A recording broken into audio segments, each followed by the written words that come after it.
Good morning, नमस्कार। आप सभी का बहुत बहुत स्वागत है मेरे चैनल पे।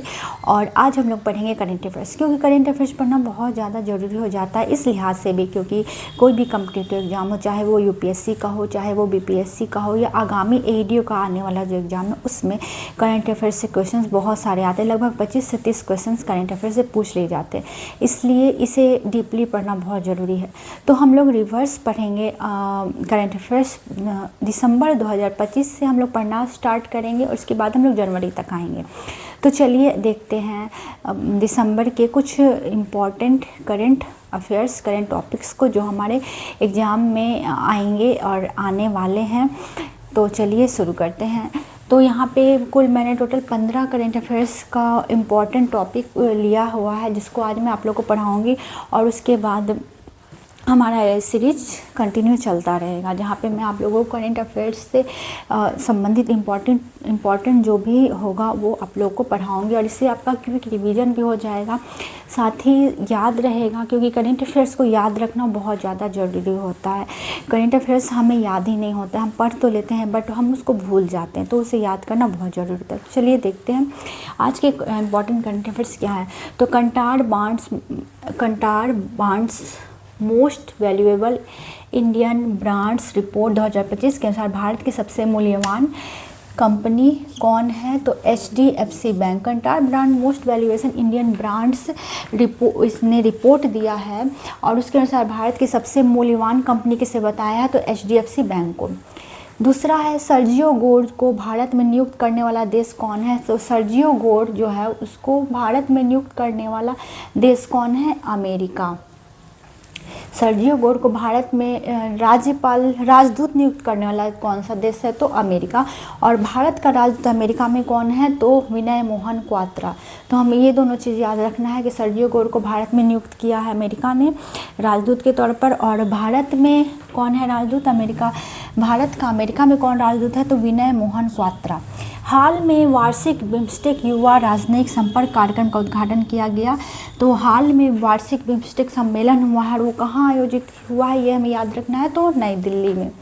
साथ ही हमें ये भी याद रखना है कि 6th बिम्स्टेक कहाँ पे हुआ? 6वां बिम्स्टेक सम्मेलन कहाँ पे हुआ है? तो बैंकॉक थाईलैंड में हुआ है। और हाल ही में कहाँ हुआ है? नई दिल्ली में। और 6वां कहाँ पे हुआ था? बैंकॉक थाईलैंड में। उसके बाद हाल ही में भारतीयों को टाइम पत्रिका के 2025 के 100वें सबसे प्रभावशाली जलवायु नेताओं में डिफेंडर्स श्रेणी में शामिल किया गया। तो किसको शामिल किया गया है? किस भारतीय को टाइम पत्रिका के 2025 के 100वें सबसे प्रभावशाली जलवायु नेता में शामिल किया गया? तो सोनम वांगचुक को शामिल किया गया है। फिलहाल अभी वो जेल में है क्योंकि इनकी नीतियाँ पसंद नहीं आई। तो सोनम वांगचुक सबसे प्रभावशाली व्यक्ति हुए टाइम पत्रिका के अनुसार। हाल ही में गरुड़ 25 वायु अभ्यास के 8वें संस्करण का आयोजन किया जा रहा है फ्रांस में। तो हमें याद रखना है कि गरुड़ वायु अभ्यास युद्धाभ्यास है। गरुड़ वायु युद्धाभ्यास वो कहाँ किया गया है? फ्रांस में।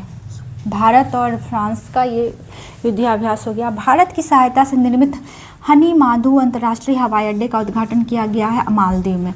तो हमें ये भी याद रखना है कि भारत की सहायता से निर्मित हनी माधु अंतर्राष्ट्रीय हवाई अड्डा का उद्घाटन किया गया है मालदीव में। और ग्रेटर माले परियोजना भारत की मदद से मालदीव में चलाया जा रहा है। ग्रेटर माले परियोजना भारत की मदद से मालदीव में चलाया जा रहा है। ये कुछ बहुत ही इम्पोर्टेंट फैक्ट्स हैं मालदीव के बारे में। उसके बाद हम लोग नेक्स्ट देखेंगे 2026 तक कूड़ा घरों को साफ करने के लिए DRAP और UIWIN की शुरुआत की गई है मनोहर लाल खट्टर के द्वारा। और मनोहर लाल खट्टर शहरी आवास मंत्री हैं और इन्हीं के द्वारा शहरों में कूड़ा घरों को साफ करने के लिए DRAP और UIWIN की शुरुआत की गई है। फिर हम लोग देखेंगे मिनटमैन तृतीय अंतर महाद्वीपीय बैलिस्टिक मिसाइल ICBM का सफलतापूर्वक परीक्षण किया गया। कहाँ किया गया? तो अमेरिका में। मिनटमैन तृतीय अंतर महाद्वीपीय बैलिस्टिक मिसाइल ICBM का सफलतापूर्वक परीक्षण किया गया अमेरिका में। फिर नेक्स्ट देखते हैं हाल ही में अत्याधुनिक तकनीक से लैस तीसरा विमान वाहक पोत फुजियान लॉन्च किया गया? तो हाल ही में अत्याधुनिक तकनीक से लैस तीसरा विमान वाहक पोत फुजियान लॉन्च किया गया चीन में। अत्याधुनिक गरीबी से, फिर नेक्स्ट देखेंगे, अत्याधुनिक गरीबी से मुक्त होने की औपचारिक घोषणा करने वाला भारत का पहला राज्य। तो अत्यधिक गरीबी क्या है पहले हम लोग देखेंगे। अत्यधिक गरीबी की परिभाषा विश्व बैंक ने दी है। एक होता है गरीब और एक होता है अत्यधिक गरीब। तो अत्यधिक गरीब की परिभाषा विश्व बैंक ने दी है। और अत्यधिक गरीब उसे कहते हैं जिसकी प्रतिदिन आय $3 से कम होती है या $3 होती है, उससे कम होती है, तो उसको अत्यधिक गरीब घोषित किया जाता है। तो केरल ने यहाँ पे जो भी लोग थे उनको बहुत सारा तरह से सहायता प्रदान की और इस गरीबी रेखा से निकाल करके भारत का पहला राज्य बन गया जो कि अत्यधिक गरीबी रेखा को पूरी तरह समाप्त कर चुका है। और केरल, साथ ही साथ केरल में सबसे ज़्यादा साक्षरता है और बहुत सारी उपाधियाँ केरल को मिली हुई हैं, उसे हम लोग आगे पढ़ेंगे। फिर त्रिसेवा अभ्यास पूर्वी प्रचंड प्रहार आयोजित किया गया। त्रिसेवा अभ्यास, त्रिसेवा मतलब जल थल और वायु तीनों सेना, जल थल और वायु तीनों सेना अभ्यास पूर्वी प्रचंड प्रहार आयोजित किया गया अरुणाचल प्रदेश में। नेक्स्ट देखेंगे हम लोग भारत के 53वें मुख्य न्यायाधीश CJI के रूप में नियुक्त किया गया। भारत के 53वें मुख्य न्यायाधीश CJI है न्यायमूर्ति सूर्यकांत और इसके बारे में हम लोग जानेंगे कि न्यायमूर्ति जो होता है इसकी नियुक्ति कौन करता है।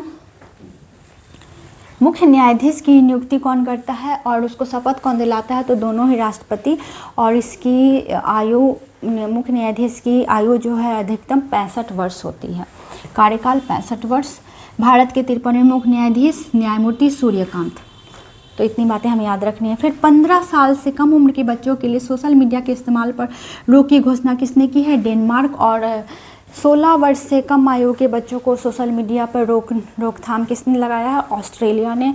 ऑस्ट्रेलिया में 16 साल से कम उम्र के बच्चे सोशल मीडिया नहीं चला सकते हैं और डेनमार्क में 15 साल से कम उम्र के बच्चे सोशल मीडिया नहीं चला सकते। तो ये एक अच्छी पहल है युवा को बचाने के लिए।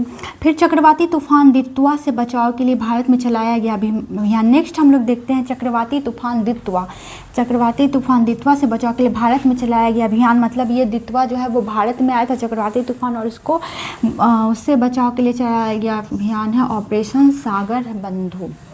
तो ये हमारा इम्पोर्टेंट करेंट अफेयर्स के 15 टॉपिक हैं जिसको हमें कम से कम 2 से 3 बार पढ़ना है या हो सके तो इसका नोट्स बना लेंगे तो ये लंबे टाइम तक याद रहेगा। क्योंकि करेंट अफेयर्स ऐसा सब्जेक्ट होता है जिसको हम एक बार पढ़ लें और उसके बाद फिर भूल जाते हैं। तो हम इसको ना भूलें इसके लिए हमें इसका नोट्स बनाना पड़ेगा और इसे 2 से 3 बार रिवाइज करना बहुत ज़रूरी है। तो आप लोग इसका या तो स्क्रीनशॉट ले लें या फिर आप इसका स्क्रीनशॉट ले सकते हैं या फिर आप इसका नोट्स बना सकते हैं। अगर आप लिखना नहीं चाहते तो इसका स्क्रीनशॉट ले लें और स्क्रीनशॉट लेने के बाद आप इसका नोट्स बना लें। और अभी ये सीरीज़ इसी तरह से चलने वाला है तो आप लोगों को बहुत ही इससे फ़ायदा होने वाला है। तो इसी तरह से ये अभी आप देखेंगे कि हमारा करंट अफेयर्स फटाफट हो गया और हमें याद भी हो गया और पता भी नहीं चलेगा। तो आई होप कि आपको ये वीडियो अच्छा लगा हो। तो अगर अच्छा लगा है तो कमेंट करके बताएं कि आपको मेरा करंट अफेयर्स का सेशन कैसा लगा। तो मिलते हैं फिर नेक्स्ट वीडियो में नए टॉपिक के साथ। तब तक के लिए bye bye, take care, see you.